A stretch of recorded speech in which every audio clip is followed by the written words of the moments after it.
దేవుని సమయాన్ని, ఆయన ప్రణాళికలను, ఆయన ఉద్దేశాలని పరిపూర్ణంగా నమ్మో.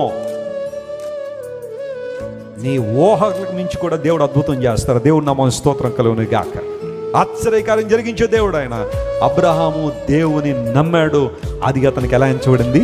నీతిగా ఎంచబడింది. మనం దేవుని నమ్ముదామా? ఆయన విశ్వాస్యతను నమ్ముదామా? ఆయన గొప్పతనాన్ని నమ్ముదామా? అబ్రహాము చూడు, నీ విశ్వాసనేతలతో ఎంత దూరం చూడగలవు అంత దూరం నీదే. ఈరోజు నువ్వు ఏదైతే విశ్వాసనేతలతో చూస్తున్నావో ఒకరోజు దాన్ని సంపాదించుకుని పోతున్నావు. దేవుడు ఇవ్వబోతున్నాడు నీకు. ఇదే విశ్వాసం ఉంచాలి. అబ్రహాము విశ్వాసనేత్రాలతో చూశాడు. లోతంతా కూడా వెలిచూపుతో చూశాడు. దేవుడు ఇవ్వని వాటి వైపు చూశాడు. దేవుడు వద్దన్న వాటిని వైపు చూశాడు. అందును బట్టి కొంతకాలం తర్వాత నష్టపోయాడు.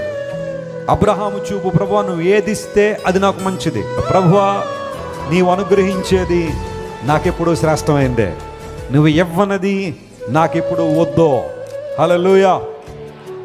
ఈ రకమైన ఆలోచన ఎప్పుడైనా నీలో చేసావా? ప్రభువా ఇది నీకు ఇష్టం కాదు అంటే అది నాకు ఎంత గొప్పదైనా నాకు వద్దు. నీ చిత్తంలో ఉన్నది, నీ ఇష్టమైనది, అది ఎంత చిన్నదైనా పర్లేదు, నువ్వు నాకు ఇవ్వు ప్రభువా. అక్కడే నాకేముంది? సంతృప్తి ఉంది. అక్కడే నాకు ఆశీర్వాదం ఉంది.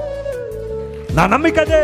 నా దేవుడు నన్ను నిరుత్సాహపరిచే దేవుడు కదా. ఆయన సంకల్పానికి నేను లోబడ్డం నేర్చుకుంటే నన్ను ఎప్పుడు ఆయన సిగ్గుపరచుడు, ఆయన విశ్వాసాల బలహీనగా చేయడం.